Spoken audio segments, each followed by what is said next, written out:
The 19th century history of duels, three realms of honor, fear, and rebirth.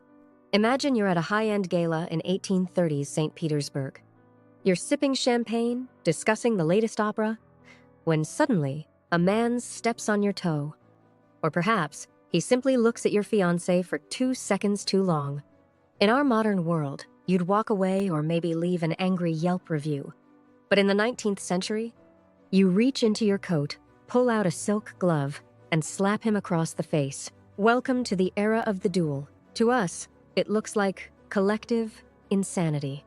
Why would two highly educated, successful men agree to stand 50 paces apart and shoot lead balls at each other over a spilled drink or a sarcastic comment? This wasn't a street brawl. It was licensed murder. It was governed by the Code Duello, a set of rules more rigid and unforgiving than the actual law of the land. If you were challenged and refused, you suffered social death. You were banned from clubs, fired from your job, and treated as if you had ceased to exist. Today, we're going to explore why this death habit gripped the 19th century. We'll look at the blood-soaked fields of Russia, the ambitious political salons of France, and the gritty family feuds of the American South. More importantly, we are going to look at the three realms of the duel, from the hollow mask of romanticism to the profound spiritual rebirth found in the works of Dostoevsky. Why did they play this game where the only prize was a grave? Let's find out. If the 19th century had a ground zero for dueling, it was Russia. While other nations were slowly moving towards solving disputes in courtrooms, Russian aristocrats were busy turning the duel into a national ritual of self-destruction. In Russian literature, a duel isn't just a plot device, it's a metaphysical event. Let's look at the most famous duel in Russian letters. Onegin versus Lenski. Pushkin writes Lenski as a young, idealistic poet. Onegin, the bored socialite, flirts with Lenski's fiancée just to kill time. Lenski, blinded by romanticism, calls him out. The tragedy here isn't that they hate each other, it's that they don't. Onegin knows he is in the wrong. He feels the absurdity of the situation. But Pushkin delivers one of the most chilling lines in literature. But whisperings, the laughs of fools. That is the world's hook. Onegin is terrified of what the social circle will say if he apologizes. He chooses to kill his friend rather than be laughed at by people he doesn't even respect. As Lenski falls, Pushkin describes the scene with haunting silence, a talent extinguished by a triviality. This was the malice of boredom. But the Russian soul had a much darker shade of dueling, which brings us to Mikhail Lermontov, a man who lived as if he were trying to outduel his own shadow. His protagonist, Pechorin, is the ultimate cynical duelist. Pechorin doesn't fight for honor or love. He fights because he feels a profound, aching boredom that only the possibility of death can cure. The scene is set on a narrow mountain ledge in the Caucasus. Lermontov describes it with terrifying precision, a sheer drop into the abyss. The rules are designed for a guaranteed kill. Even a non-lethal wound would send the loser stumbling over the edge to be dashed against the rocks below. Pechorin stands there, looking at the sunrise, realizing he feels nothing. No fear, no pity. But here is the twist that makes Pechorin a monster of logic. He discovers that his opponent, Grushnitsky, has conspired to leave Pechorin's pistol unloaded. It's a cowardly trap. In any other story, the hero might expose the lie and walk away. But Pechorin? He plays along until the very last second. After Grushnitsky fires and misses, Pechorin calmly stops the clock. He looks his former friend in the eye and says, "I suggest we reload, because now it's my turn." He demands the guns be recharged with real bullets. He isn't seeking justice, he's seeking a logical conclusion. He fires, Grushnitsky disappears into the mist of the ravine, and Pechorin simply turns away to look at his watch. It is a terrifying portrait of a man who has replaced a soul with a set of cold, mechanical rules. For Pechorin, the duel wasn't a defense of honor, it was a bored god playing with an insect. However, not every Russian duel was a masterpiece of cold precision. Leo Tolstoy gives us a different angle, comedy of the absurd. Enter Pierre Bezukhov, clumsy, nearsighted, heavily built, and quite possibly the most unduelist-like man in Russian literature. Pierre finds himself forced into a duel with Dolokhov, a professional soldier. a notorious rake, and a legendary sharpshooter who has been having an affair with Pierre's wife. The setting is a snow-covered forest at dawn. Pierre is so out of his element that he doesn't even know how to hold the pistol. While Dolokhov paces with the grace of a predator, Pierre stands there, a massive target in the white snow, forgetting even to shield his body with his arm. Tolstoy describes Pierre's internal monologue as a mess of confusion and regret. He doesn't hate Dolokhov. He just feels the sheer stupidity of the moment. Logic dictates that Pierre should die in seconds. But then, the god of chaos intervenes. Pierre, barely aiming, pulls the trigger. The shot rings out through the crisp winter air. And to everyone's absolute shock, including Pierre's, the legendary Dolokhov collapses into the snow, wounded. Tolstoy uses this to mock the science of dueling. He writes, "The bullet had entered the fat of the body. Dolokhov clutched at the snow and bit it. In that moment, the dueling code is revealed to be a farce. All the training, the technique, and the professional killing skills of Dolokhov meant nothing compared to a random shot from a clumsy, short-sighted man." Tolstoy is telling us that in the face of death, human pretension is a joke. Life isn't a chess match governed by honor. It's a roll of the dice in a snowy forest where the clown can accidentally strike down the knight. Why did 19th century Russia turn into a factory of honorable suicide? To understand this, we have to look at the suffocating atmosphere of the Nicholas I era. First, it was a reclamation of agency. Imagine living in a society where the Tsar owns your lands, your career, and technically, your head. You are a high-level servant in a massive, cold bureaucracy. In this world, honor became the only territory the state couldn't nationalize. A duel was a way of saying, "My life belongs to the Tsar, but my dignity belongs only to me." By stepping onto the dueling field, a nobleman was performing a radical act of free will. It was the only time he wasn't a cog in the machine. He was a master of his own fate, even if that fate was a bullet. Second, the duel functioned as an existential class filter. In a rapidly changing Europe, the new money merchants were getting richer, but they didn't duel. Dueling became the blood seal of the aristocracy. It was the ultimate gatekeeper. If you weren't willing to bleed for a whisper or a glance, you weren't truly one of us. It was a desperate, violent attempt to keep the sacred separate from the secular. Actually, this wasn't just a social theory. It was a lethal reality that decapitated the golden age of Russian literature. Take Alexander Pushkin. By 1837, Pushkin was the son of Russian poetry, but he was also a man trapped. He was being mocked by the social circle, those same laughs of fools he wrote about in Onegin. Anonymous letters were circulating, calling him a cuckold, because a French officer, D'Antes, was publicly pursuing his wife, Natalia.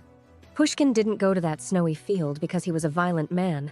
This was his 29th challenge, but he had rarely fired to kill before. He went because he realized that in the eyes of the high society machine, he was being reduced to a joke. He was being socially deleted. To Pushkin, physical death was preferable to a life without dignity. He fought Dantes at a lethal distance of only 10 paces. He was shot in the stomach and spent 2 days dying in his study, surrounded by his books. His death proved his own dark thesis, that in Russia, the social circle was a firing squad, and the poet was its favorite target.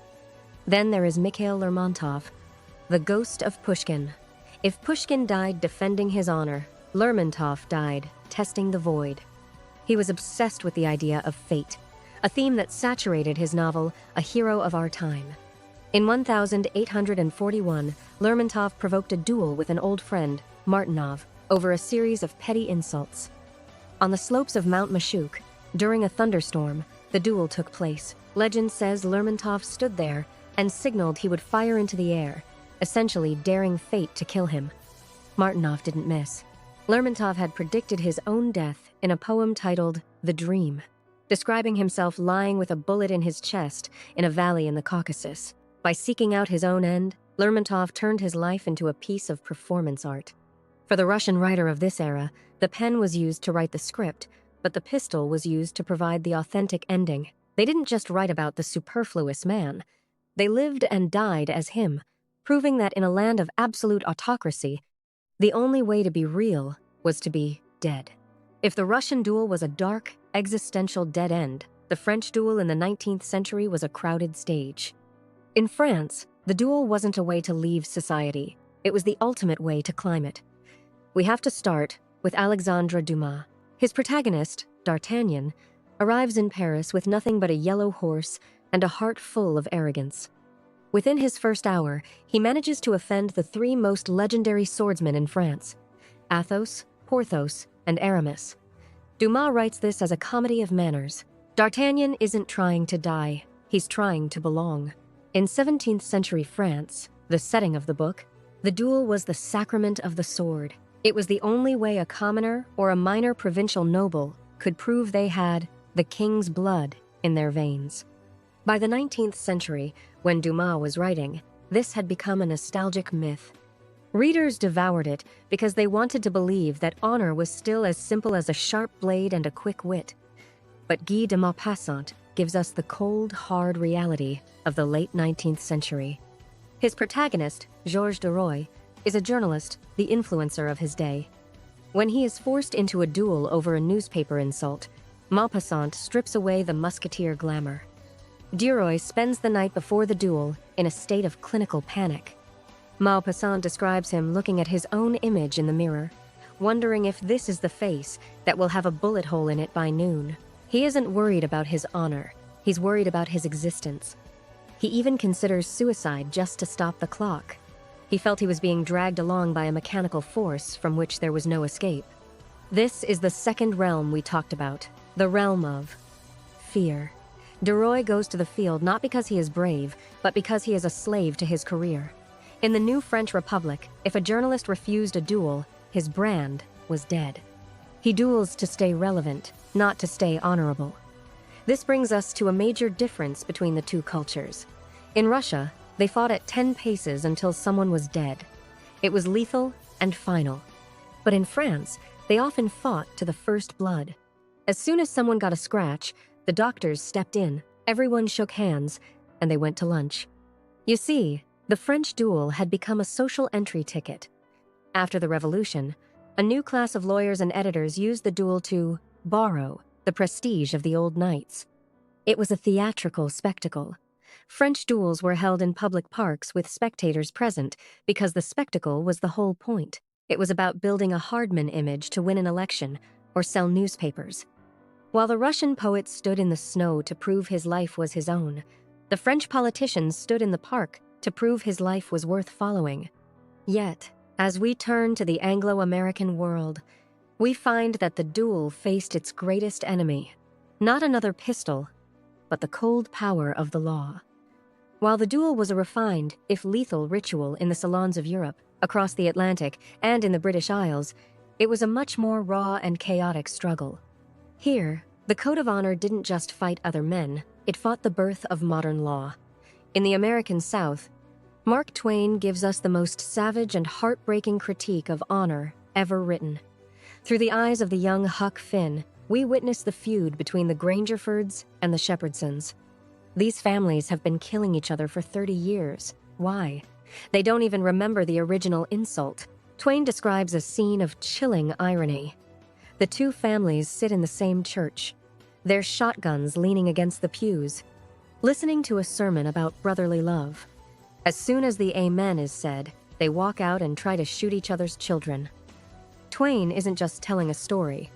He is mocking the Sir Walter Scott romanticism of the South. He shows that when honor becomes a hereditary obligation, it isn't noble, it's a mental illness. It's a machine that eats the young to feed the pride of the old. To Twain, the duel in America wasn't an act of free will. It was a slavery to the past. Across the ocean, the Polish-British writer Joseph Conrad shows us the absurdity of persistence. Two Napoleonic officers, de Hubert and Feraud, spend 20 years tracking each other down across the battlefields of Europe to duel. Because of a minor, perceived slight in a parlor, they fight through the snows of the retreat from Moscow and the heat of the Spanish Peninsular War. Conrad describes them as men who have lost their own identities. They are no longer soldiers or humans. They are merely the duelists. Feraud, the aggressor, is a man who cannot exist without an enemy. Conrad uses this to show how the code of honor can alienate a man from his own era. While the rest of the world was moving into the Industrial Revolution and the Age of Steam, these two were still living in a medieval cycle of blood. Why did the code of honor vanish from the Anglo-American world while it lingered in Russia and France? Firstly, it was the quantification of honor. The British and Americans were practical.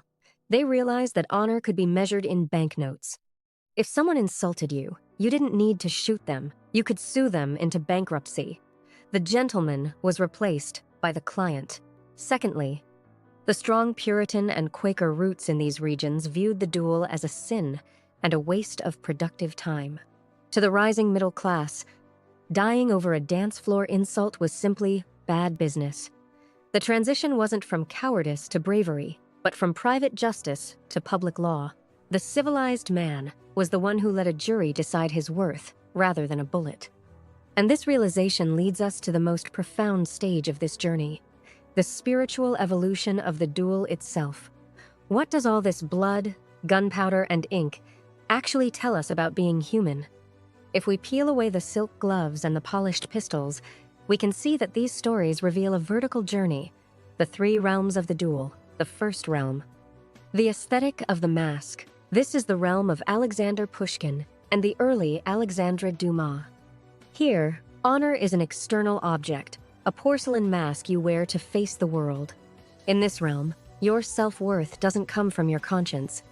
It's held entirely in the hands of others. If someone scratches the mask with a glance, a whisper, or a spilled drink, the mask shatters, and you socially cease to exist. This is the world of Eugene Onegin. It is a fragile, hollow existence where men like Onegin kill their best friends not out of hatred, but out of a paralyzing fear of being laughed at. The duel here is a performance. It's about the look, the dawn mist, the white gloves, the dramatic fall. It is the most primitive form of ego, where we would rather be a dead hero in the eyes of fools than a living man in the eyes of ourselves. The second realm, the cold logic of fear. As we move into the mid to late 19th century, the era of Maupassant and Lermontov, the romantic mist evaporates. This is the realm of the machine. In this realm, you no longer believe in the sacredness of honor. You know the duel is stupid. You know the system is a meat grinder. But you step onto the field anyway because you are a slave to habit.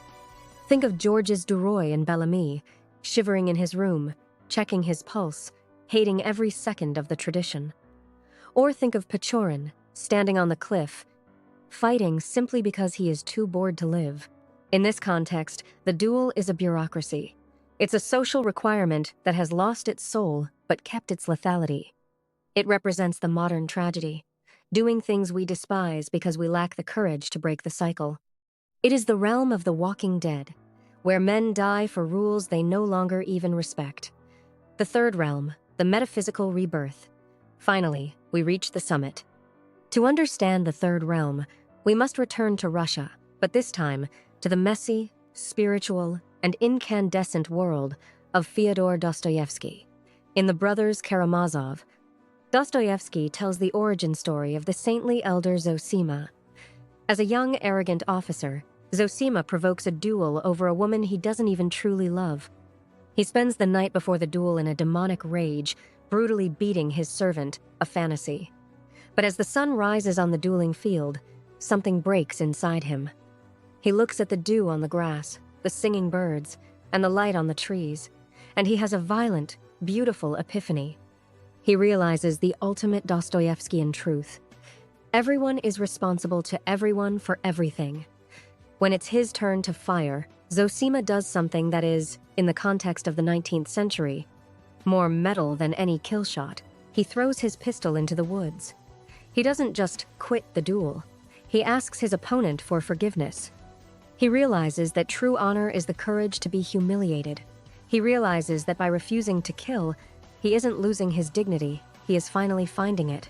In the third realm, the duel is a mirror. Zosima looks across the field and doesn't see an enemy. He sees a brother. He realizes that the rules of the game are a lie designed to keep us separate. By throwing the gun, he executes the ego to save the soul. This is the transition from identity based on others to truth based on the infinite. The 19th century duel is long gone. We no longer settle our differences at 10 paces with flintlock pistols. But let's be honest, has the spirit of the duel really left us? Look at our online duels.